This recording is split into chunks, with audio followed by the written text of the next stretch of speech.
Hello students, how are you? Today the next topic, that is the France abolished monarchy and became a republic.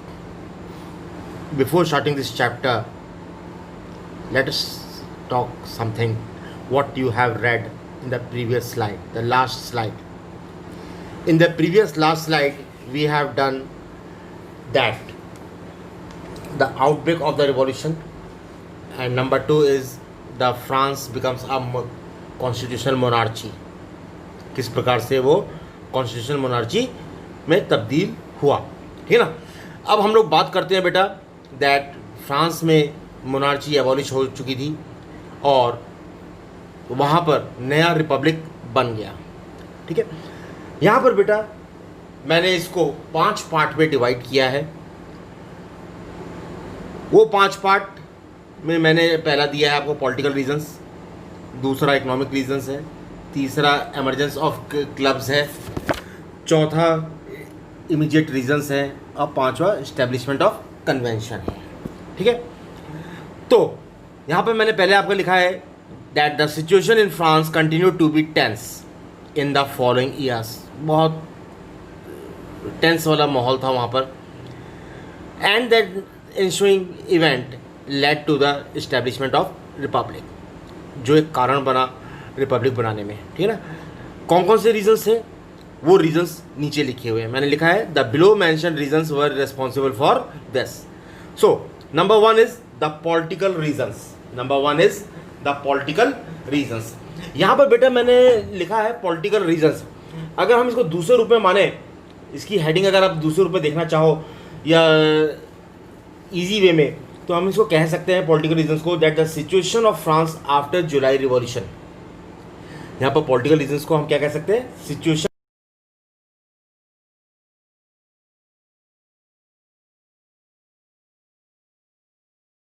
That although Louis 16 signed the constitution he entered into secret negotiation with the king of Prussia, with the king of Prussia. बेटा यहाँ पर जो मैंने लिखा है इसको मैं और तरीके से समझा दूँ आपको that since 1789 the situation in France continue to be tense. जो मैं अभी टेंस का बात शुरू में किया ना आपको, ठीक है ना। Even though Louis 16 had signed the constitution he entered into the secret negotiation with the king of Prussia. यहाँ पर लिखा है मैंने पहला point, king of Prussia. Number 2, rulers of other neighbouring countries to supported Louis 16 of France. जो आसपास की जो कंट्रीज थी उन लोगों के जो रूलर्स थे उन्होंने भी किंग लुई 16 को सपोर्ट किया and were making plans to send troops. और उन लोगों ने किंग लुई 16 के साथ मिल करके ये प्लान बनाया कि हम लोग ट्रुप्स भेजेंगे फ्रांस में टू हेल्प लुई 16, उसकी मदद करने के लिए। अब मदद करेंगे यानी कि उसका रूल फिर से इस्टेब्लिश हो जाएगा, फिर से मोनार्ची को इस्टेब्लिश करने की बात चल रही थी। थर्ड पॉइंट लिखा बेटा before this could happen the national assembly voted in April 1792। ये जो हुआ इससे पहले ही नेशनल असेंबली जो थी वहाँ पर वोटिंग हो गई April 1792 to declare war against Prussia and Austria. Prussia और ऑस्ट्रिया के खिलाफ वॉर करने की बात होने लगी। Thousand of volunteers from the provinces join the army. कई सारे प्रांतों से, प्रोविंसेस से वॉलंटियर्स से उन लोगों ने आर्मी ज्वाइन करनी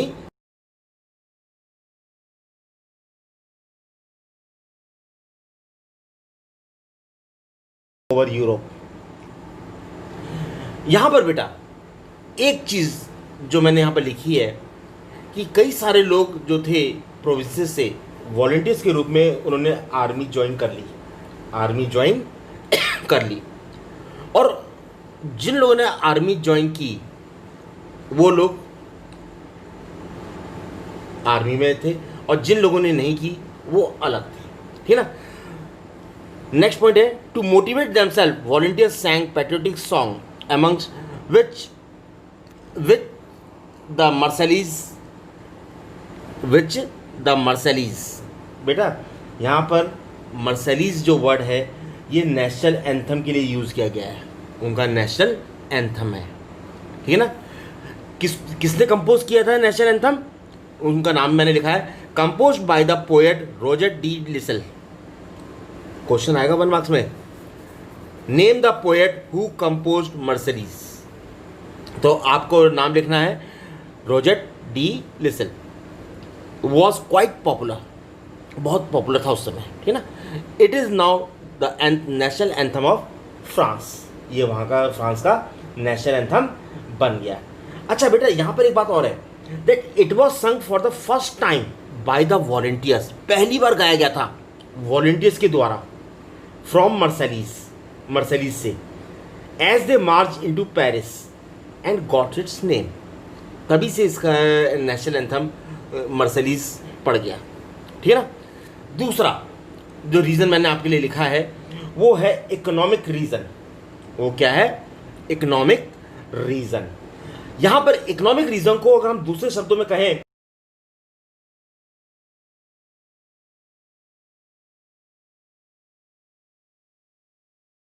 ठीक है ना, क्या रिजल्ट रहे, क्या रिजल्ट रहे।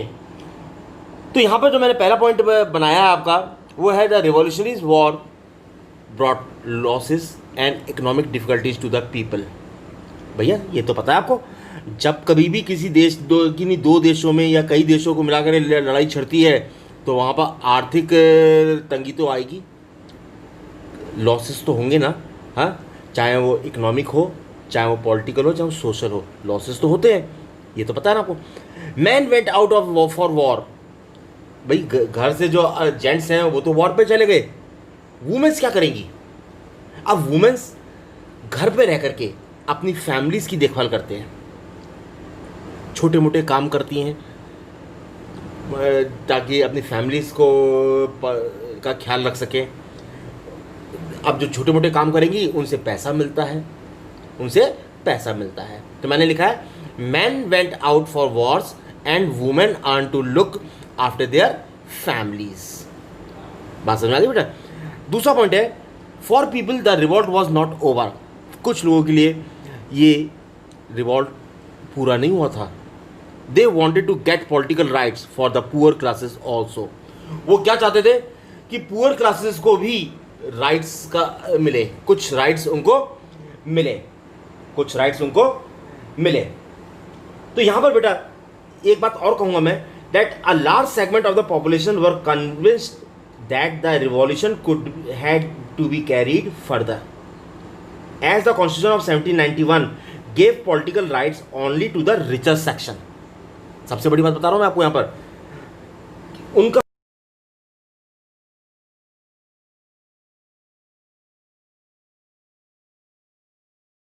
अभी खत्म नहीं हुआ, क्योंकि पहले जो पॉलिटिकल राइट्स थे वो रिचर सेक्शन को दिए गए थे। किनको दिए गए थे? Richer section. अच्छा, अब यहां पर तो यहां से एक बात और निकल के आती है, जब ये सब बातें होने लगी तब उस समय एक चीज बहुत इंपॉर्टेंट वर्ड बता रहा हूं कि वहां पर पॉलिटिकल क्लब्स इस्टेब्लिश होने लगे, नए नए पॉलिटिकल क्लब्स बनने लगे, ठीक है ना। तो मैंने जो थर्ड स्लाइड जो आपकी जो बनाई है उसमें मैंने जो तीसरा पॉइंट लिखा है उसकी हेडिंग मैंने डाली है एमरजेंस ऑफ क्लब्स। यहां पर मैं सिर्फ एक क्लब की बात करता हूं, वो है जैकोबिन क्लब्स। वो क्या है? Jacobian clubs.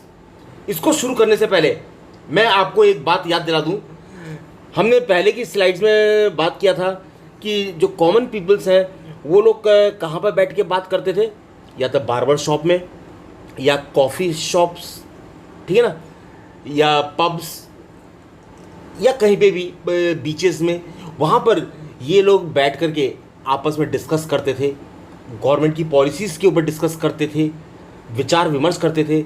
गवर्नमेंट जो भी नई पॉलिसीज़ बनाती थी वो सही है गलत है उस पर ये लोग डिस्कशन करते थे, ठीक है ना। तो ऐसे ही एक इन्होंने क्लब बनाया जिसका नाम रखा जैकोबिन क्लब्स। क्या नाम रखा? Jacobian clubs. इसको मैंने आपके बुक में हेडिंग जो दी है, आपके स्लाइड में जो हेडिंग दी है वो मैंने लिखा है एमरजेंस ऑफ क्लब्स। मैंने क्यों कहा, क्या कहा है ये एमरजेंस ऑफ क्लब, क्योंकि एक तो जैकोबिन क्लब है जो बहुत इंपॉर्टेंट है, दूसरा वुमेन्स ने भी अपने क्लब्स बना लिए थे अलग अलग, वुमेन्स ने भी अपने अलग अलग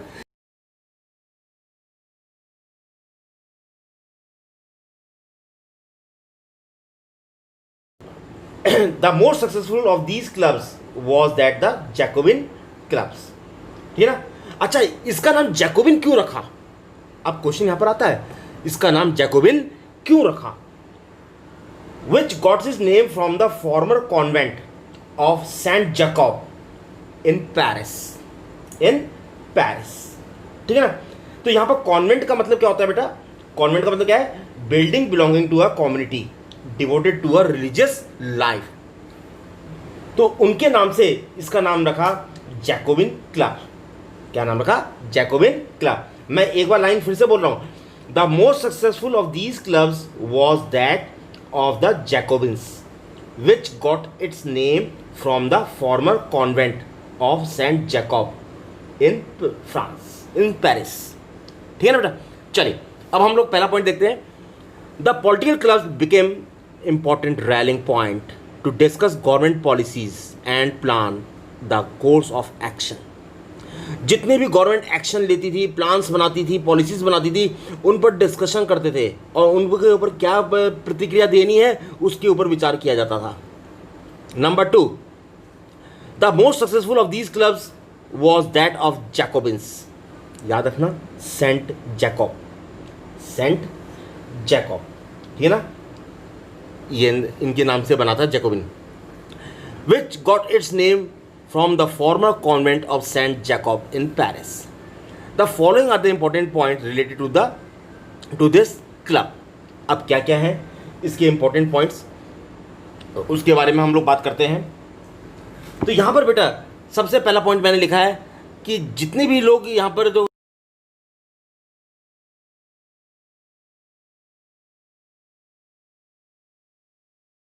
पहले दो कौन से स्टेट थे, एक तो क्लर्जी बताया था मैंने, एक नोबल बताया था, ठीक है ना, याद है।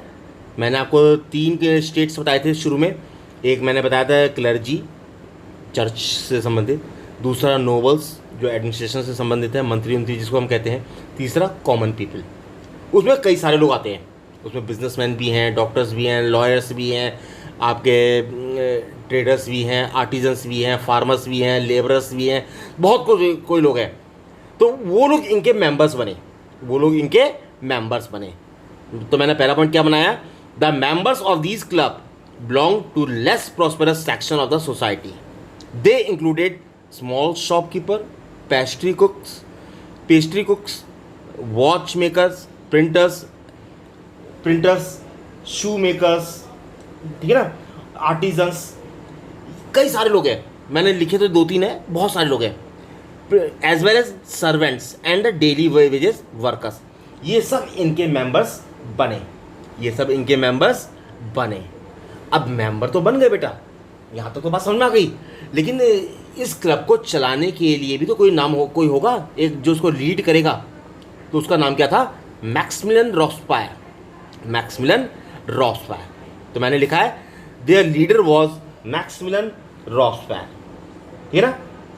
अच्छा अब आपने देखा होगा, अब आपने एक चीज़ देखी है कि क्लब बन जाता है, कुछ क्लब्स ऐसे होते हैं जिनकी ड्रेसेस होती हैं, जिनकी ड्रेसेस होती हैं, क्या होती हैं, ड्रेस, ठीक है ना।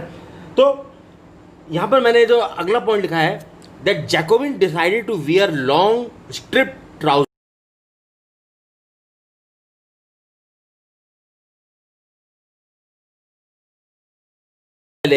जो वो लोग जो ड्रेस पहनते थे लंबी धारी वाली, उस टाइप की ये लोग कपड़े पहनने लगे।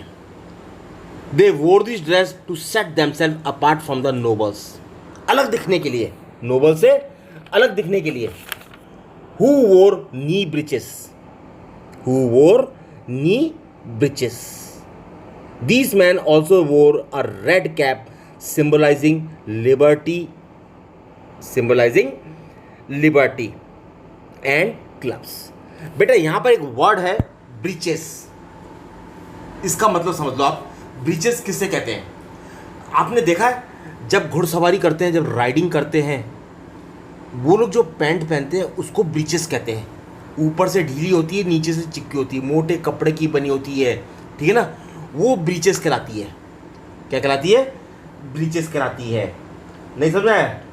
हाँ, तो यहां पर एक बात और कहूंगा मैं, that this was to set themselves apart from the fashionable section of society. उनसे अलग रखना चाहते थे, जो फैशन चल रहा था उससे अलग, स्पेशली नोबल्स। मैंने अभी लास्ट वाले थर्ड पॉइंट में लिखा है आपका, अपार्ट फ्रॉम नोबल्स, ठीक है ना।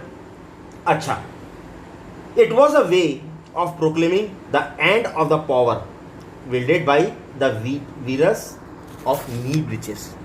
नोबल्स क्या करते थे? नी ब्रीचेस पहनते थे। नोबल्स क्या करते थे? नी ब्रीचेस पहनते थे। क्या पहनते थे? नी ब्रीचेस पहनते थे, ठीक है ना। तो यहां पर जब यहां तक तो बात समझ में आ गई आपको, उनसे अलग दिखने के लिए उन्होंने अपना एक ड्रेस कोड रखा, ठीक है ना। अच्छा, अब जो लोग थे, they came to be known as sans clots.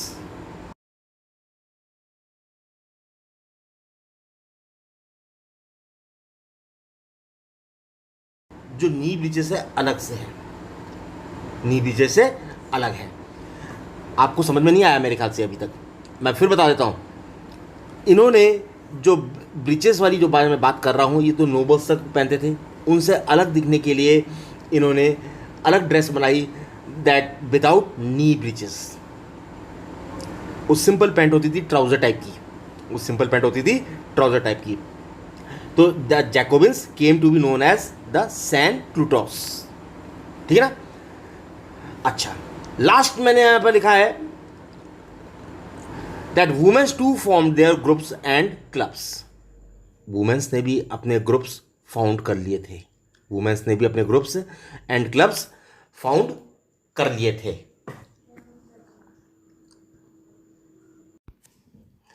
अगला आता है बेटा हमारा, जो अगला पॉइंट है वो फोर्थ पॉइंट है, immediate reasons. Immediate reasons.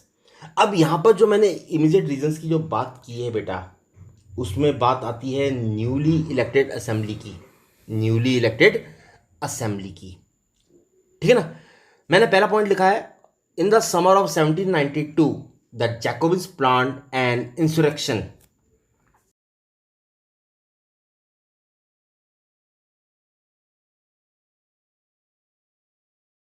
Prices of food. उस समय वहां पर कमी तो चल रही थी, प्राइस हाई हो गए थे, ब्रेड के प्राइस हाई हो गए थे। ब्रेड का मतलब फूड, उनके प्राइसेस हाई हो गए थे। जब हाई हो गए, सप्लाई कम होने लगी। जब हाई हो गए तो सप्लाई कम होने लगी, ठीक है ना। नंबर 2 बनाया मैंने, that on 10 August 1792 Jacobian storm the palace of Tuileries, mustered the king's guard and held the king himself as a hostage for several hours। उन लोगों ने क्या किया? 10 अगस्त 1792 को हमला किया, किंग गार्ड को मार दिया और राजा को कई घंटों तक बंदी बना लिया। Later the assembly voted to imprison the royal family. बाद में क्या डिसाइड हुआ कि जो रॉयल फैमिली थी उनको इम्प्रिजन कर दिया। क्या कर दिया? इम्प्रिजन कर दिया। बात समझ में आ गया बेटा? हाँ, अगला जो पॉइंट है वो है establishment of convention. Establishment of convention. यहां पर जो मैंने लिखा है उसमें देखिए, that elections were held, all mans about 21 years of age regardless of wealth got the right to vote. वो लोग जो 21 साल के हो चुके हैं वो लोग वोट डाल सकते हैं। पिछली स्लाइड में मैंने आपको बताया था 3 दिन की से दिहाड़ी जो डेली वेजेस है उसके बराबर जो टैक्स पे करता है वही वोट डालने का अधिकार रखता है, वही वोट डालने का अधिकार रखता है। तो यहां पर वर्ड मैंने क्या यूज किया? Regardless of wealth. नेक्स्ट है द न्यूली असेंबली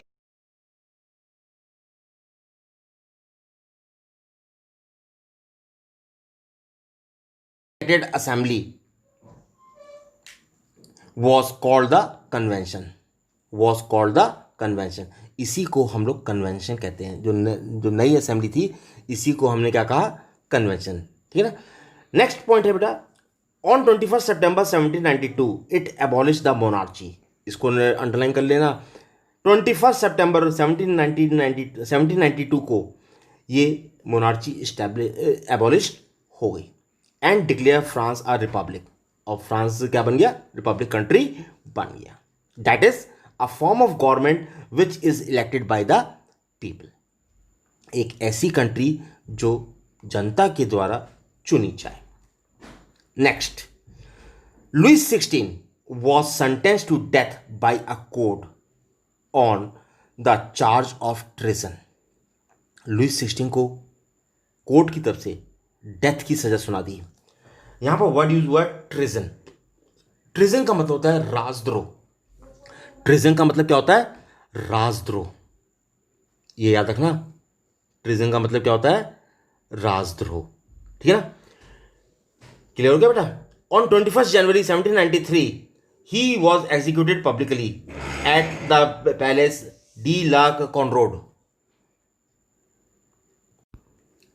ठीक है, तो 21 जनवरी 1793 को उसको एग्जीक्यूटिवली पब्लिकली किया, मार दिया गया। कहां पर मारा गया, Place de la Concorde, de la Concorde. ठीक है। The queen Marie Antoinette was also executed shortly. उसके बाद उसकी वाइफ जो थी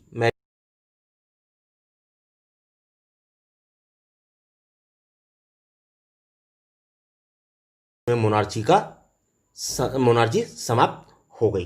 मोनार्ची समाप्त हो गई। तो बेटा आज यहां तक किया है। नेक्स्ट स्लाइड में हम लोग करेंगे the rain of terror. Thank you.